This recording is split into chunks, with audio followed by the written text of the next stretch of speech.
you guys doing? This is Rhetorical Arts. If you're wondering why I'm talking so, I guess mellow or just calmly, I just got out of a float.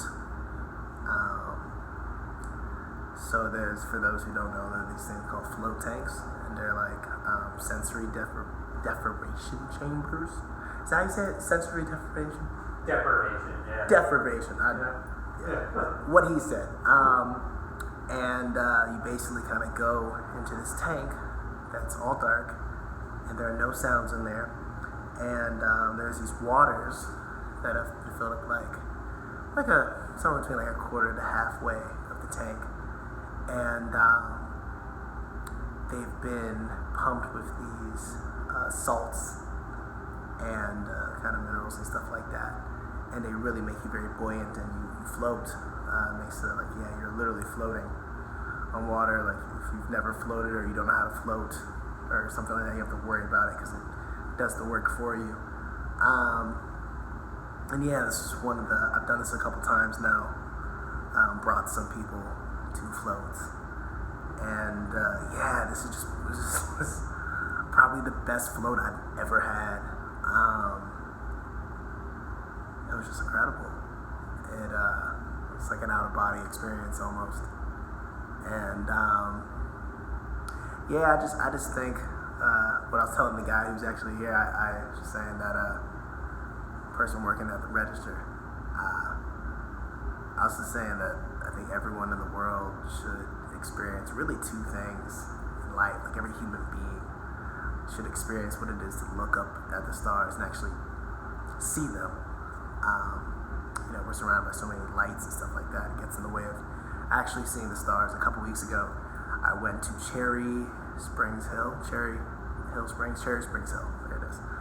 And it's an astrological site. It's like you go on this, like there's no lights over there. It's just kind of wilderness, and but there's this flat field, and it has like this hill you can go on it. And, like at night, literally you see every single star in the sky. And like I've been to the woods and seen stars, I've been out to the countryside and seen stars, but like I've never seen the stars like the way that I saw these. And it just reminds me that there's so many things kind of beyond us that are so much bigger than us. It's a humbling experience I think every human should have.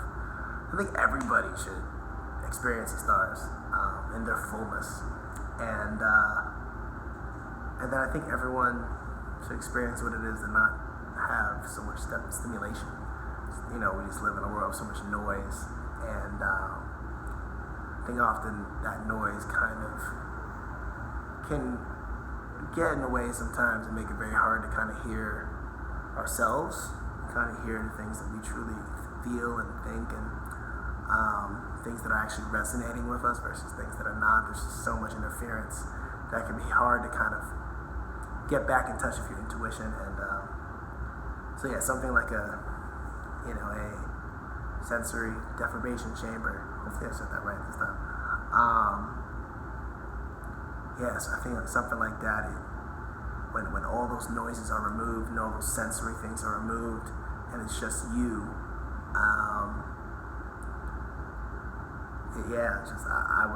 I'm just able to connect with myself in a way that I'm not when there's just so much going on. I just think everyone should experience that, see the stars, see something beyond you, and to experience the things that are happening in you. So yeah, I just wanted to express that. About to go to this place up the road called Dover Tea, and just kind of taking my experience today. But I'm just so happy I did this, and I hope everyone can find time or find spaces, whether it may not be a sound deprivation chamber, but just moments of quiet to kind of hear what's happening in you, because there's just so much beauty inside of us, and and so much beauty beyond us, and I think we owe it to ourselves to experience both.